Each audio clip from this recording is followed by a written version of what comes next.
Good morning, Artbeat friends! It's been an absolute joy to bring you the first 5 each day this week. I hope you have enjoyed them.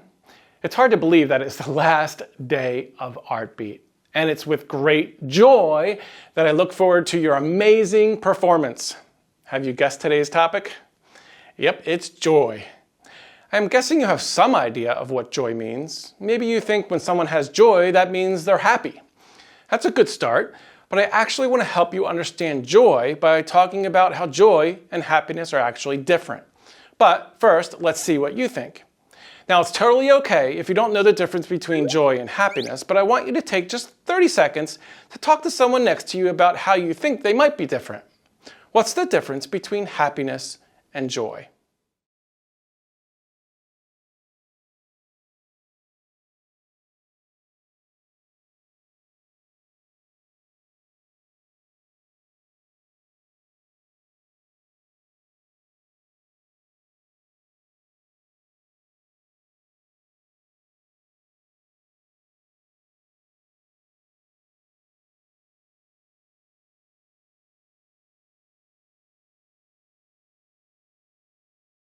Okay, I know that was a tough question, so let's take a look at some examples.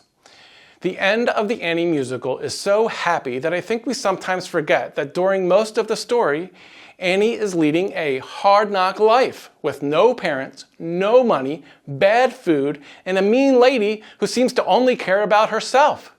She had to be unhappy sometimes about her hard-knock life, but what I love about Annie is that she never let it get her down too long.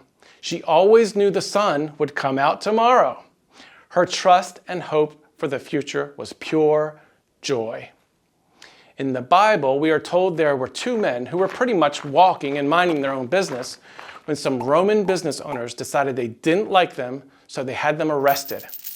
After being arrested, the Bible tells us they were whipped and beaten and thrown in a jail with their feet shackled so they couldn't even walk. Now, I guarantee that Paul and Silas were not happy. Nobody would be happy in those conditions.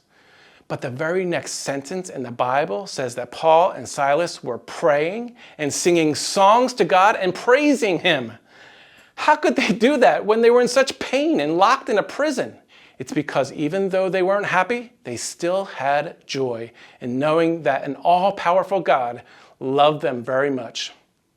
I love that we are discussing joy on the last day because it connects with a couple of our topics from earlier in the week. See if you can hear what those are in my definition of joy. Joy is trusting that God is more powerful than anything bad that can happen to you and having hope in the future because you know He loves you and wants what is best for you. Paul and Silas knew that their unhappiness would be temporary. It would not last forever. They also knew that the joy in knowing God does last forever. They knew that the closer they were to God, the more they would experience joy. In fact, the Bible says, crying lasts for the night, but joy comes in the morning. You won't always be happy, and you won't always be sad, but you can always be full of joy when you know God.